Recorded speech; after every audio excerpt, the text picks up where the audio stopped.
नमस्कार। पिछले वक्त में अपन ने देखा था परिवर्तन प्रबंधन के बारे में। अपन ने विस्तृत जानकारी डबल से अपन ने उसको देखा, बराबर है। उसके बाद में अपन देखेंगे कि संकट प्रबंधन क्या है, यानी कि मैनेजमेंट ऑफ क्राइसिस जिसको हम बोलेंगे। संकट का प्रबंधन है ना। कोई भी संकट ऐसा कहा जाता है कि बोल के नहीं आता, और बोल के नहीं आने वाला संकट बहुत घातक होता है। सब जन बोलते हैं कि गाड़ी चलाते वक्त प्रिकॉशंस लेना चाहिए, हेलमेट पहन के गाड़ी चलाना चाहिए, स्लो गाड़ी चलाना चाहिए, गाड़ी कंट्रोल में रहना चाहिए, है ना। स्पीड से गाड़ी चलाना लेकिन गाड़ी कंट्रोल में नहीं रहना, वो संकट को क्या करेगा, आह्वान देगा। और वो आह्वान कौन से वक्त में, कब और कहाँ पे धोखा दे के जाएगा वो बता नहीं सकते। तो सबसे महत्वपूर्ण बात है कि मैनेजमेंट क्राइसिस जिसको हम बोलेंगे संकट प्रबंधन। तो संकट प्रबंधन क्या है कि अप्रत्यक्ष के रूप में जो भी कोई घटना होगी वो संगठन में कार्यरत कर्मचारियों में अनिश्चितता तथा अशांति उत्पन्न हो जाती है, और उस उत्पन्न हुए अशांति से जो भी कोई कार्य है वो कार्य क्या हो जाएगा, रुक जाएगा। इसका मतलब क्या हो गया कि जैसे कि हम एक आधी क्वेश्चंस को छुड़ा रहे, पेपर्स को छुड़ा रहे। वो प्रश्न अपने को ज्ञात है, लेकिन ज्ञात रहने के बाद में हमको पता है कि हम गाड़ी चला रहे हैं, हमारी स्पीड इतनी है। उसी प्रकार से हम पेपर को छुड़ा रहे, पर्चे को छुड़ा रहे, बरोबर। लेकिन छुड़ाते छुड़ाते हम रुक जाते हैं। ऐसा क्यों होता है? क्योंकि सामने में हमको क्या करना है वो हम वहाँ पे रुके हुए हैं, हमको समझ में नहीं आ रहा है। हम उस वक्त में संकट में आ जाते हैं कि अभी क्या लिखें, है ना, बराबर है ना। उसी प्रकार से जो भी कोई व्यवसाय होगा, संस्था होगी, तो उसमें कैसा होगा कि जो भी कोई संकट आएगा वो क्या करेगा, अशांति उत्पन्न करेगा। कभी कभी ऐसा होता है कि हम हैप्पी मोमेंट्स को तैयार करने के पीछे में लगे हुए हैं, बराबर है। एक आधी कोई फंक्शंस बोलो या कुछ भी, हैप्पी मोमेंट्स को हम तैयार करने के पीछे में लगे हुए हैं। अभी तक वो हैप्पी मोमेंट्स परिपूर्णता से हुआ नहीं है, और अकस्मित हमने उस सारे प्लान्स को रख दिया और एक अघटित घटना घड़ी और सारी चीज़ें जो है वो अशांति में परावर्तित हो गई। वही संकट है। और फिर उस संकट को कैसे, किस प्रकार से हम रोके वो हम देखेंगे। तो उसकी विशेषता क्या है, संकट की विशेषता क्या है? तो सबसे पहला है कि संकट एक प्रकार से आकस्मिक घटनाओं का जो क्रम है कि संगठन के लिए खतरा पैदा कर सकता है।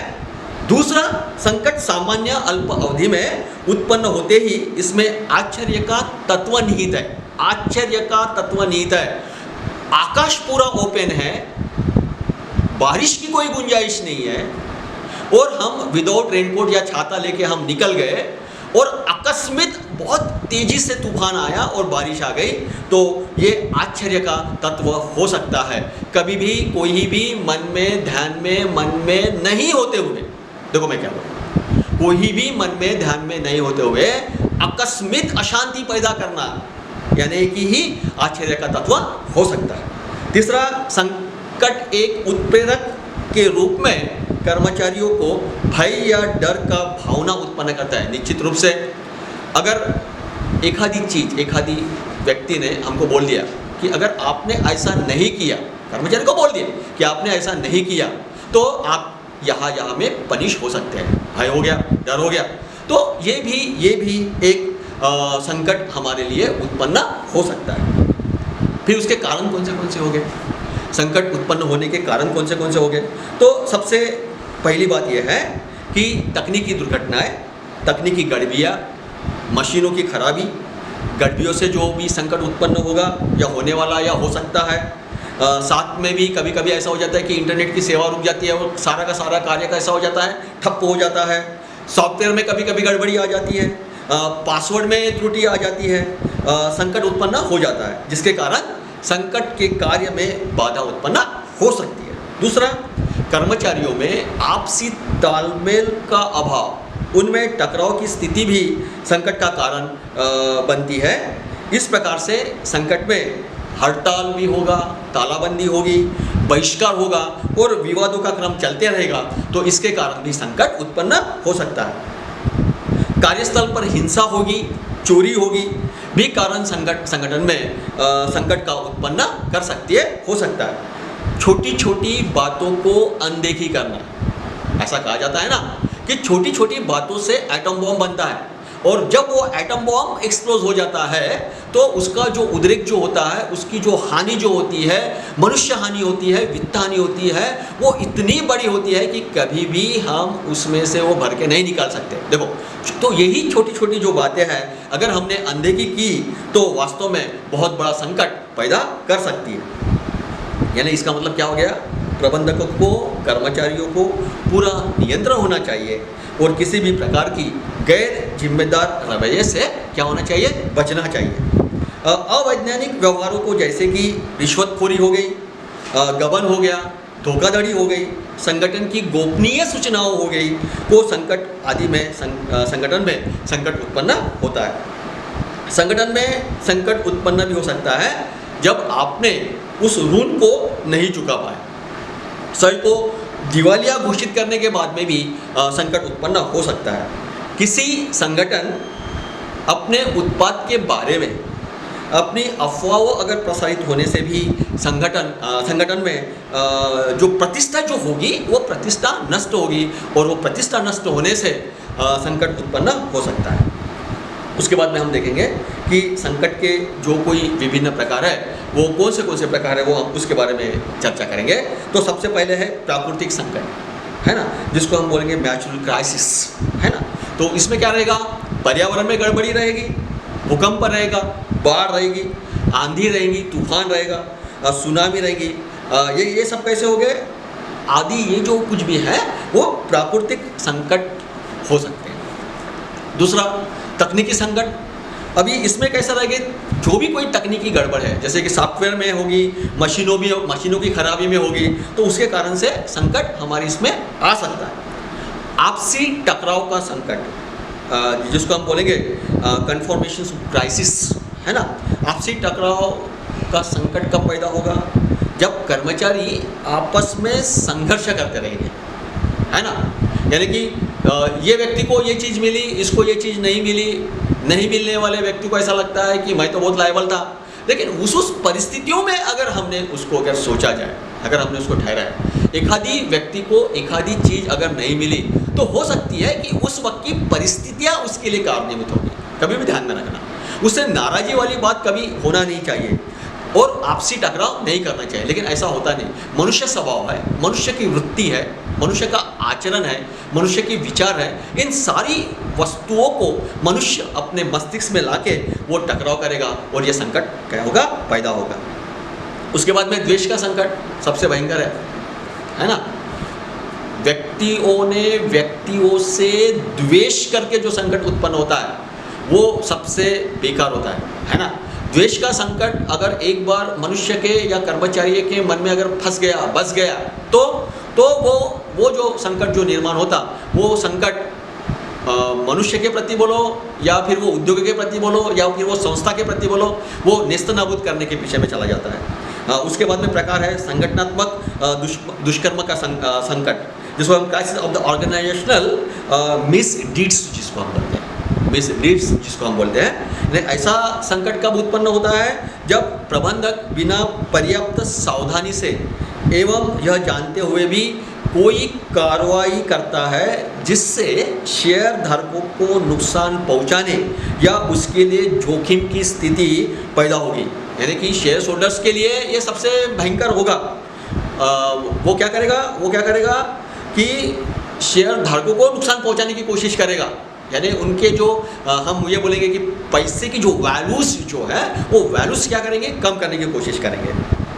विषम प्रबंधन मूल्यों का संकट, जिसको हम विषय प्रबंधन मूल्यों का संकट तब पैदा होता है जब प्रबंधक अल्पाधिक आर्थिक लाभों के लिए निवेशों एवं शेयरधारकों तथा व्यापार सामाजिक मूल्यों को अवहेलना करते हैं। प्रबंधन कदाचार का संकट, जिसको हम crisis of the management misconduct जिसको हम बोलेंगे, ऐसा संकट तब पैदा होता है जब प्रबंधक जानबूझकर अवैध कार्यों जैसे रिश्वत लेना, संगठन की गोपनीय सूचनाओं को किसी और को देना आदि कार्यों में लिप्त होता है। तो ऐसे वक्त में ये जो संकट है ये सबसे बेकार है और सबसे भयंकर संकट माना जाता है। कार्यस्थल पर हिंसा का संकट, ऐसा संकट तब उत्पन्न होता है जब कर्मचारी या भूतपूर्व कर्मचारी कार्यस्थल पर हिंसात्मक कार्यों जैसे अन्य कर्मचारी एवं अधिकारियों को मारपीट करेंगे। तो ऐसे वक्त में भी ये जो संकट है ये भी संकट, किसी की जान भी जा सकती है, संपत्ति का, एसेट्स का बहुत बड़ा नुकसान इसमें होता है। अफवाहों के कारण संकट है ना, अभी हम अफवाहें बोलेंगे या जो कुछ भी बोलेंगे लेकिन वो संकट है। तीसरी कोरोना की लाट आने वाली है। अभी कब आएगी, कैसे आएगी, किस प्रकार से आएगी, सितंबर में आएगी, अक्टूबर में आएगी, नवंबर में आएगी, दिसंबर में आएगी, पता नहीं, लेकिन वो संकट हमारे सर के ऊपर में अभी भी मंडरा रहा है ना। तो अभी अफवाह भी हो सकती है, सत्यता भी हो सकती है, दोनों चीज़ें हो सकती है। अगर नहीं आती है तो हम उसको बोलेंगे कि अफवाह थी, बराबर है, वो संकट की अफवाहें थी। और अगर आती है तो हम उसको अफवाहें नहीं बोलेंगे, हम उसको बोलेंगे रियलिटी में था, दिवालिया, बैंकरप्टिस, है ना। ऐसा संकट तब उत्पन्न होता है जब संगठन अपने कर्जदारों या अन्य लोगों की जो कुछ पूंजी या वित्त की कमी होने के कारण भुगतान करने के लिए असफल हो जाते हैं, बराबर है। तो ये सारे के सारे 10 के 10 संकट है। फिर हम देखेंगे कि संकट प्रबंधन की आवश्यकता क्या है ना। तो संकट प्रबंधन की आवश्यकता क्या है कि संकट प्रबंधन व्यक्तियों को संगठन में घटने वाली अप्रत्याशित घटनाओं एवं विपरीत परिस्थितियों को धैर्य एवं सफलतापूर्वक करने के लिए तैयार करना।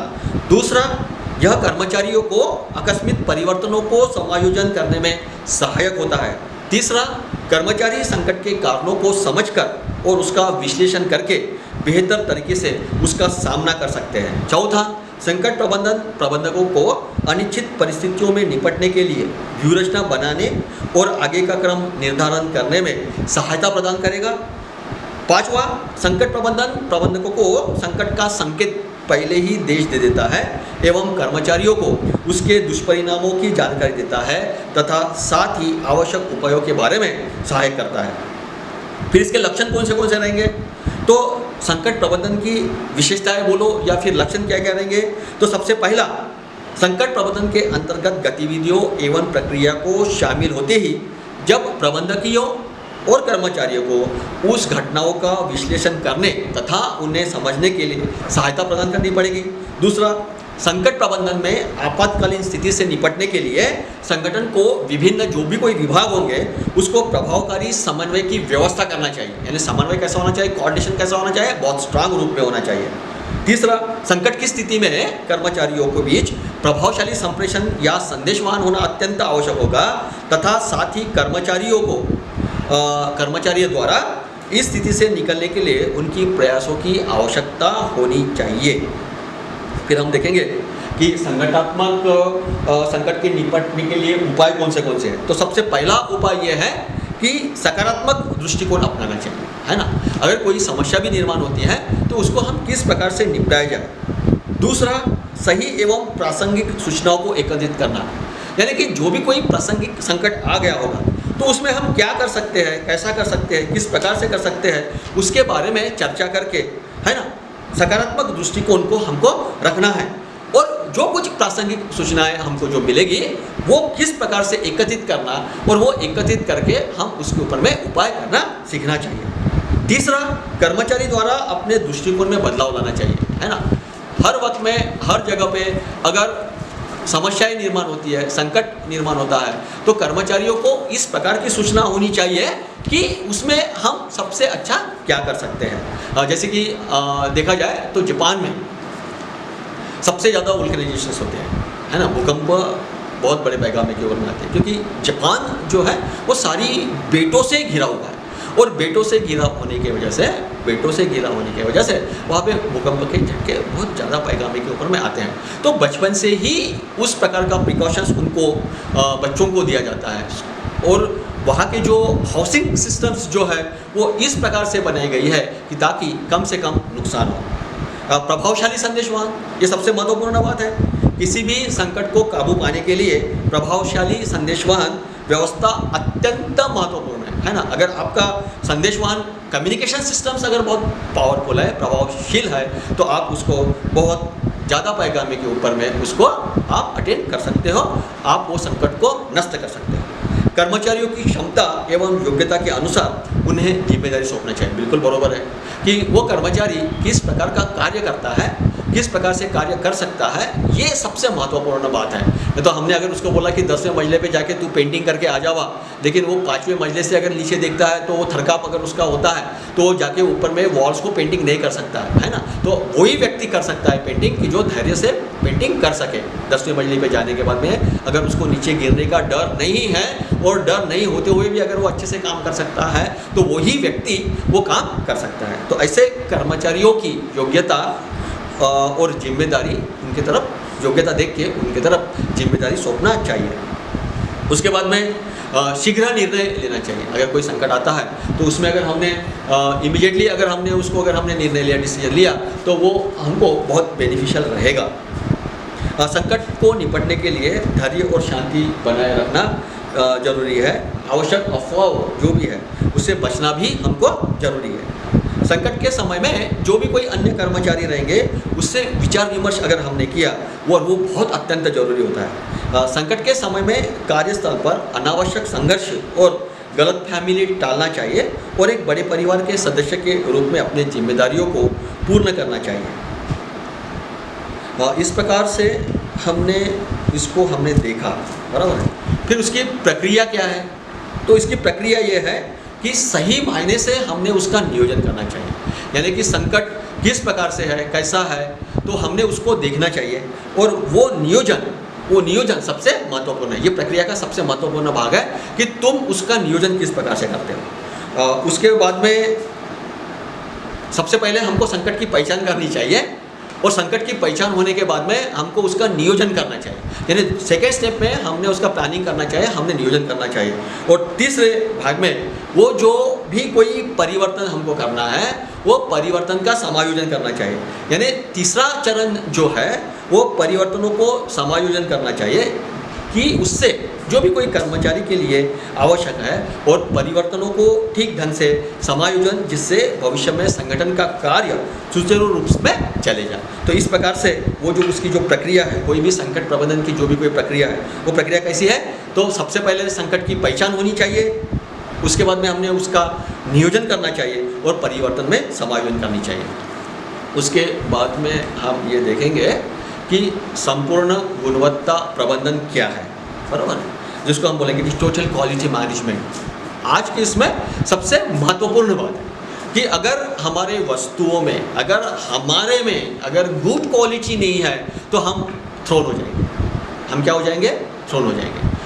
वो नहीं होना चाहिए। इसलिए संपूर्ण गुणवत्ता प्रबंधन का बहुत पहले से जो भी वो आया तो वो किसके लिए आया, क्यों आया? क्योंकि अगर वो है तो टिकेगा, अगर वो नहीं है तो फिर वो नष्ट हो जाएगा। तो ये जो मैनेजमेंट जो आ गया है, टोटल क्वालिटी मैनेजमेंट जिसको हम बोलेंगे, संपूर्ण गुणवत्ता प्रबंधन जो हम बोलेंगे, वो क्यों आया? कि हमको स्पर्धा में टिक के रहना है, हमको बाजार में टिक के रहना है, हमको प्रतिस्पर्धियों को तोड़ देने के लिए टिक के रहना है। तो ये हमको हमारे वस्तुओं को टिकाने के लिए ये प्रबंधन की निर्मित हुई। अभी सबसे महत्वपूर्ण बात है कि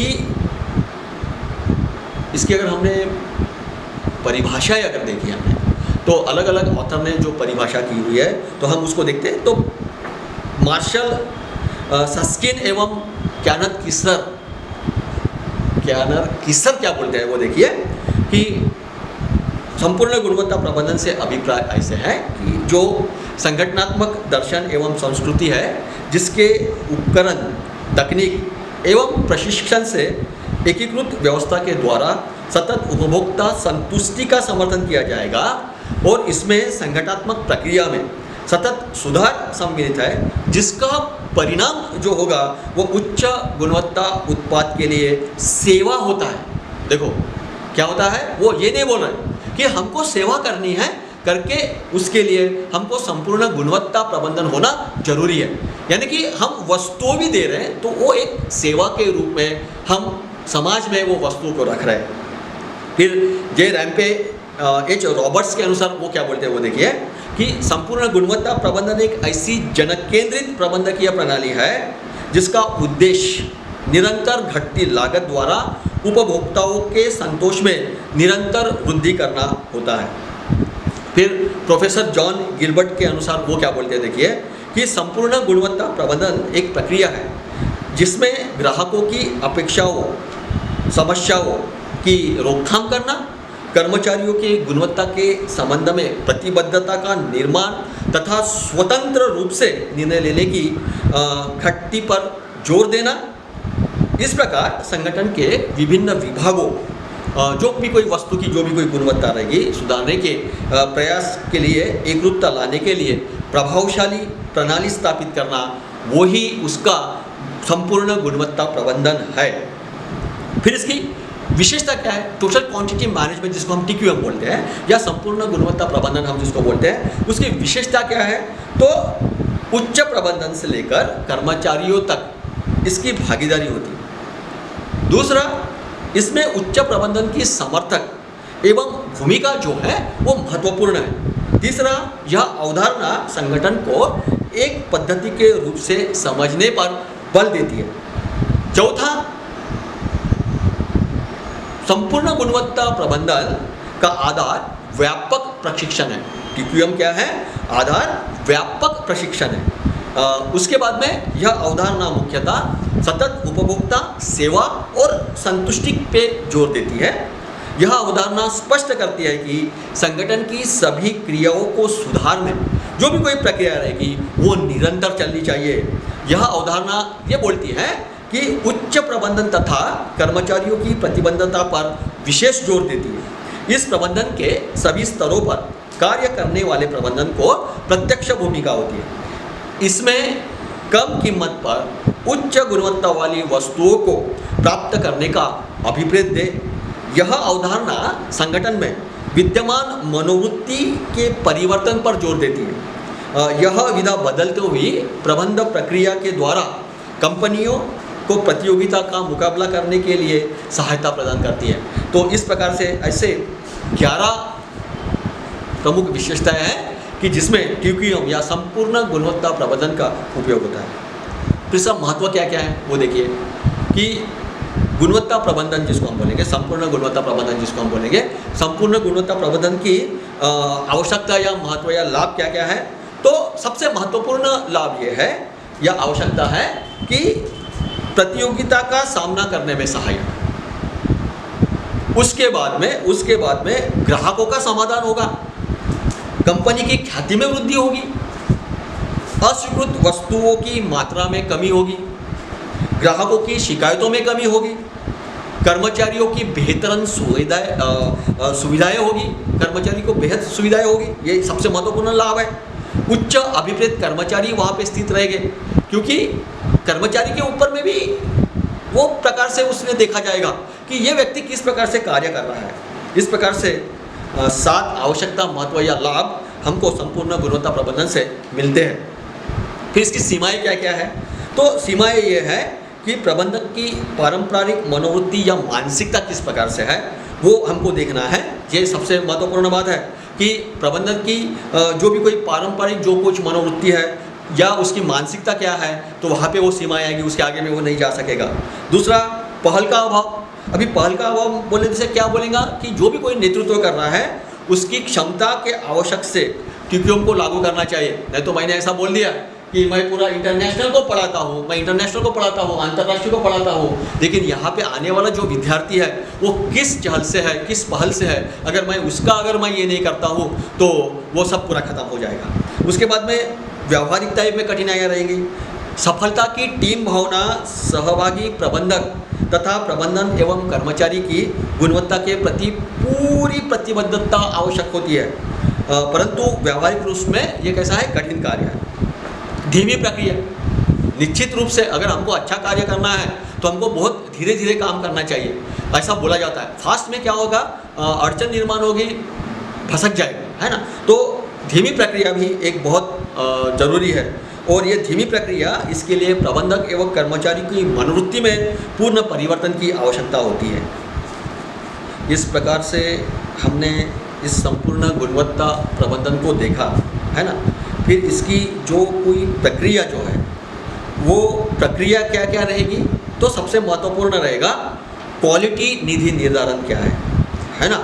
क्वालिटी निधि निर्धारण में हमको देखना है कि वस्तु की डिज़ाइन कैसी रहेगी, डिज़ाइन की अनुरूपता कैसी रहेगी, फील्ड सेवाएं कैसी रहेगी, मार्केटिंग आदि इसमें हमको देखा जाएगा। दूसरा क्वालिटी नियोजन।